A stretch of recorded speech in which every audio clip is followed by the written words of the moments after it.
Você está pronto para algo que é bizarro, mas real? Veja isso. Há alguns anos atrás, essas árvores apareceram na internet e chamaram a atenção de muitos, com as pessoas reagindo com nojo e surpresa. As árvores são totalmente assustadoras, como se a sua vida tivesse sido sugada para fora delas. Siga meu conselho quando digo que você nunca deve se aproximar de uma árvore como essa. Eu prometo que você iria se arrepender. Então, quais são essas árvores? Além disso, quando, onde, por que e como isso aconteceu? Fique por aqui enquanto eu conto o mistério por trás dessas árvores fantasmagóricas. Primeiramente, quando e onde essas árvores foram avistadas? Veja, as fotos virais se originaram do Paquistão em 2010. A história por trás aqui é importante, então ouça. Veja toda a água ao redor das árvores. Esse foi o resultado de grandes inundações devido às chuvas sazonais.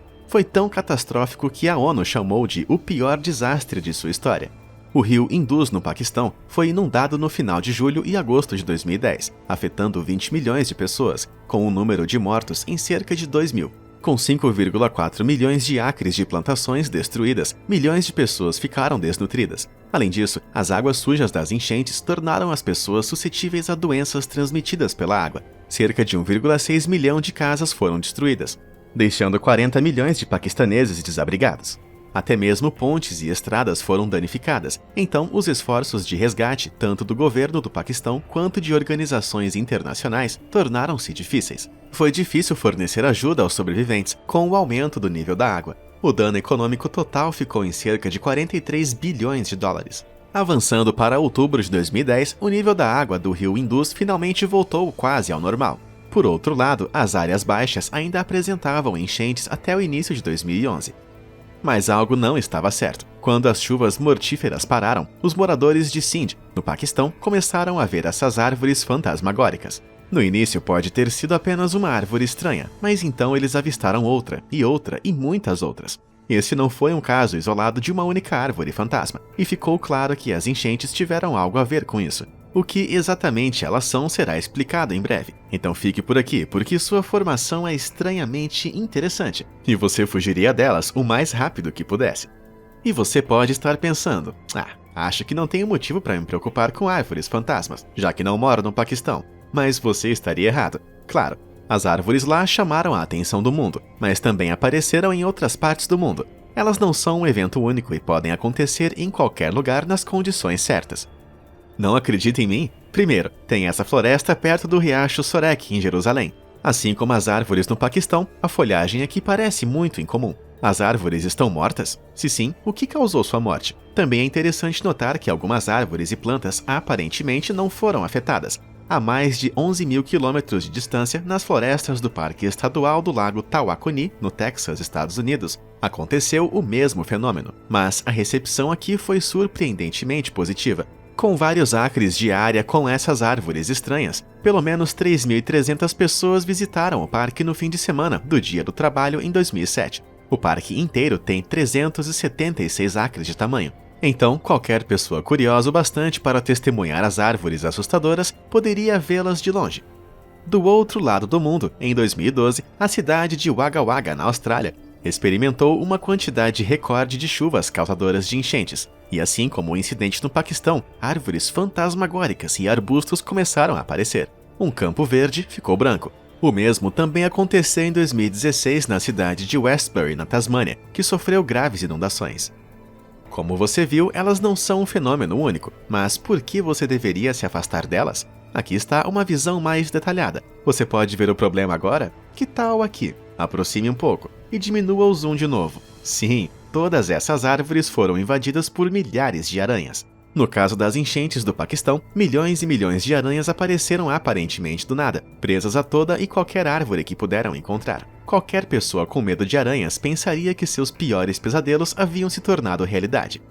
Portanto, as aranhas são as culpadas por trás de todas essas árvores infestadas de teias. Mas o mistério ainda persiste. Por que e como essas plantas cobertas de teias de aranha apareceram no Paquistão? As aranhas vivem principalmente no solo, ou mesmo no subsolo. Mas a ameaça de afogamento devido às enchentes forçou milhões delas a alcançar lugares mais altos. Como as enchentes persistiram em muitas áreas baixas do Paquistão, as aranhas não tiveram escolha, a não ser subir nas árvores e buscar refúgio. Ainda assim, como elas sobreviveram e não foram apanhadas pelas enchentes torrenciais, não teriam sido levadas embora pelas águas turvas e fortes à medida que as chuvas continuavam? Para a sorte delas, a resposta está em sua evolução, que permitiu que sobrevivessem a desastres naturais. Por um lado, as aranhas podem navegar na água. E não, as aranhas aqui não faziam nenhum barco de teia minúsculo. Em vez disso, elas usaram suas pernas ou abdômenes como velas para atravessar a água. Isso foi descoberto por uma equipe de pesquisadores, que publicou suas descobertas na revista aberta BMC Evolutionary Biology. Ao analisar como centenas de aranhas de pelo menos 20 espécies diferentes reagem ao vento enquanto estão na água, os pesquisadores descobriram 5 comportamentos distintos relacionados à água, 4 dos quais são relevantes para manter a segurança durante uma enchente. É importante notar que as aranhas não afundam facilmente por causa de seus pés repelentes de água. E embora possam simplesmente caminhar sobre a água, elas têm 3 outras formas alternativas de locomoção. Primeiro, as aranhas podem levantar as pernas para ajudá-las a deslizar na superfície sem causar turbulência. Em segundo lugar, elas podem optar por usar o abdômen em vez das pernas para navegar. O terceiro comportamento da aranha, anchoring, exige que elas liberem teia na superfície da água, o que diminui a velocidade da aranha.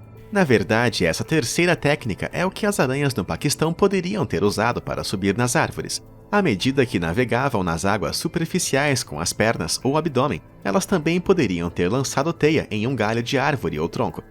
Além de velejar, as aranhas também têm outro truque na manga. Embora elas não tenham asas para voar para longe das enchentes, elas podem parecer voar centenas de quilômetros através do que os cientistas chamam de ballooning, ou balonismo. Isso, você ouviu direito. A maioria das aranhas viaja apenas por alguns metros, mas foram encontradas a até 4 quilômetros no céu, utilizando de correntes de ar, dispersando-se em locais distantes até centenas de quilômetros de seu local de lançamento. Portanto, é melhor você correr se encontrar uma dessas árvores infestadas de aranhas. Basicamente, depois de alcançar uma área alta como o topo de uma árvore, elas levantam o traseiro, esperando as condições certas para a decolagem. Elas então giram uma vela triangular feita de fios de seda no ar, que pega a brisa, permitindo que voem. A grande maioria dessas aranhas de paraquedismo reverso vão morrer durante a jornada, sendo comidas por predadores ou não resistindo às condições climáticas adversas. Mas apenas algumas precisam sobreviver para se estabelecer em sua nova casa. Os eventos de aumento de volume acontecem quando as populações de aranhas querem se espalhar ou escapar de áreas inóspitas, o que inclui áreas inundadas. Na verdade, os pesquisadores que estudaram o comportamento de velejar das aranhas observaram que as aranhas preparadas para o balonismo também eram hábeis na navegação. Esses 2 comportamentos, segundo eles, estão associados.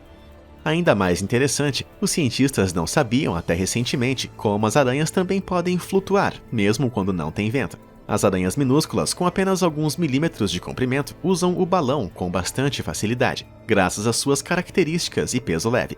E muitas vezes não são notadas pelos humanos devido ao seu tamanho.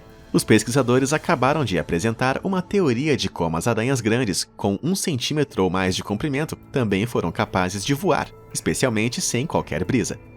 A resposta está na eletricidade atmosférica e nas forças eletrostáticas. Insetos como abelhas podem detectar campos elétricos, então talvez as aranhas também estejam cientes deles. Semelhantes a como seu cabelo fica em pé quando você coloca um balão em seu suéter, a seda de aranha pode ser levantada no ar por forças eletrostáticas naturais na atmosfera. Esses campos elétricos estão presentes o tempo todo em todo o mundo, mas são mais perceptíveis durante tempestades, quando são mais fortes. Pesquisadores da Universidade de Bristol, no Reino Unido, testaram isso pela primeira vez em um ambiente controlado e perceberam que as aranhas podiam sentir as forças eletrostáticas no ar usando os minúsculos pelos de suas pernas. Uma vez que o balão foi lançado, elas subiam quando o campo elétrico era ligado e caíam quando ele era desligado. Isso provou que elas podiam voar usando apenas essas forças eletrostáticas. Mas, na realidade, elas usam uma combinação de vento e eletricidade para flutuar em seus próprios ambientes naturais. Com habilidades de navegação e balonismo, as aranhas do Paquistão encontraram uma maneira natural de escapar das enchentes e de se refugiar nas árvores. E num contexto histórico, isso poderia explicar por que as aranhas foram um dos primeiros animais a se desenvolver em novos habitats ao redor do mundo. As aranhas não apenas dominavam a terra, mas também podiam viajar na água e no ar. Curiosamente, os biólogos observaram que o tipo de aranha que flutua com a ajuda de campos elétricos são os tipos capazes de tecer teias de folha. As teias de folhas são exatamente o tipo de enormes teias de aranha que cercaram as árvores e arbustos no Paquistão, Jerusalém, Austrália e Texas ao longo dos anos.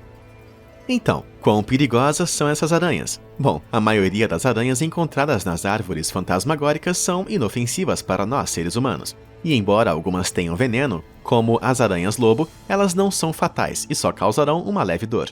Mesmo assim, duvido que você queira escalar uma árvore dessas.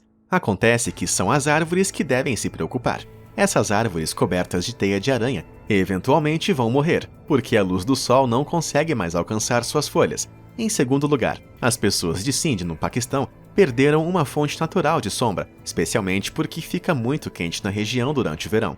Mas nem tudo é ruim. Normalmente, uma área inundada levaria à estagnação da água, o que convida mosquitos portadores da malária a se reproduzir. No entanto, de alguma forma, as pessoas que vivem em Sindh viram menos mosquitos do que era esperado. Embora um entomologista tenha dito que um dos fatores é a mudança no clima, muitos acreditam que as aranhas e suas redes também ajudaram, mais ou menos como acontece aqui, quando as pessoas permitem que as aranhas façam o que querem.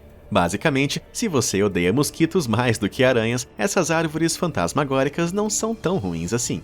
E aí? Embora não haja fatores paranormais para culpar, eu duvido que aqueles de vocês com aracnofobia ficaram felizes em saber que as aranhas podem voar e andar sobre a água. Se por um acaso você ver uma dessas árvores, ande com cuidado e torça para que não tenha vontade repentina de voar direto na sua cabeça. E como você reagiria se entrasse numa floresta com as árvores cheias de teia de aranha? Conta pra gente nos comentários. Não esqueça de se inscrever. Obrigado por assistir e até a próxima.